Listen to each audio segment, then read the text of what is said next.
Following the death of Jesus, his family and followers, known as Nazarenes, struggled to convince the Jews that he was the Messiah. The problem centered on the prerequisites for a Messiah.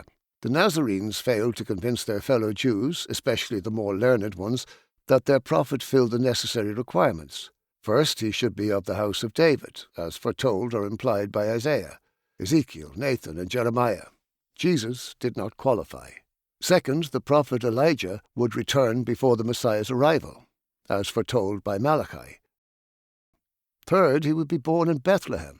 But you, Bethlehem Ephratah, out of you will come for me one who will be ruler over Israel. But he was from Nazareth. Finally, the Messiah should be born of a virgin. Therefore the Lord himself will give you a sign. The virgin will conceive and give birth to a son, and will call him Emmanuel. Mary, his mother, with her many other children, was not a virgin, and at any rate she had given him the name Jesus, not Emmanuel. To overcome these obstacles, it would be necessary to retell the story of Jesus to comply with messianic prophecies. The first task was to change his birthplace from Nazareth to Bethlehem. But that raised further unforeseen problems. The Messiah, from the God of War. The first surviving written account of the life of Jesus was recorded around 35 to 40 years after his crucifixion. Most witnesses to his life had passed away by then. This account would later be called Mark's Gospel. At no point in the narrative does Jesus claim to be divine. The story contained enough gaps for the Pharisees to drive a herd of camels through. It did not meet the conditions prophesied for the coming of a Messiah. Jesus was a Galilean peasant. He was not of the house of David, and the prophet Elijah had not reappeared on earth, as already stated. The next surviving account of his life seeks to address these limitations.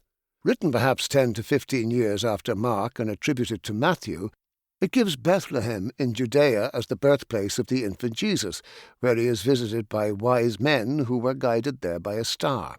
Herod the Great hears that a new king is born and orders a massacre of all male children under the age of 2 in the vicinity of the town. This sets the pretext for the family to flee to Egypt and return later to the safety of Nazareth in Galilee. Neither Herod nor his heir have jurisdiction there, thus justifying Jesus' Galilean address. However, there is no historical reference to Herod ordering a massacre of male children. Luke's Gospel is the third and last of the synoptic, meaning seen together, Gospels. Luke's story expands further on Matthew's and Mark's. To explain how Joseph and Mary came to be in Bethlehem in Judea at the time of the birth, we are told it was necessary because Joseph, being of the house of David, needed to return there to register for the census. This presents an interesting picture of the poor Tecton, so keen to enroll himself for a taxation system his countrymen regarded as onerous, that he travels from Nazareth, in Galilee, to the birthplace of his ancestors in Bethlehem. Not only that, but he drags his heavily pregnant wife along for the ride. In fact, there was no obligation under Roman law for anyone to return to their ancestral homeland to register for a census. The census referred to by Luke, the census of Quirinius, took place in AD 6, 9 years after the death of Herod the Great, whereas Matthew and Luke have the birth of Jesus occurring during Herod's reign. In fact, there is doubt if such a census did actually take place.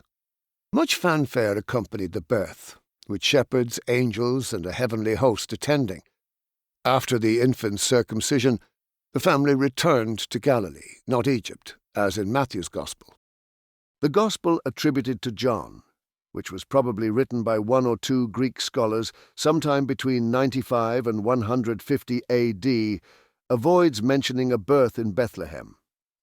Instead, it focuses on the mystical origins of Jesus. By this stage, Christians had begun to adopt the characteristics of other rival Roman religions. One of these was the growing cult of Sol Invictus, associated with the savior Mithras and sun worship. They prayed together every week on the Sunday. In AD 274, the Emperor Aurelian made Sol Invictus the state's official religion.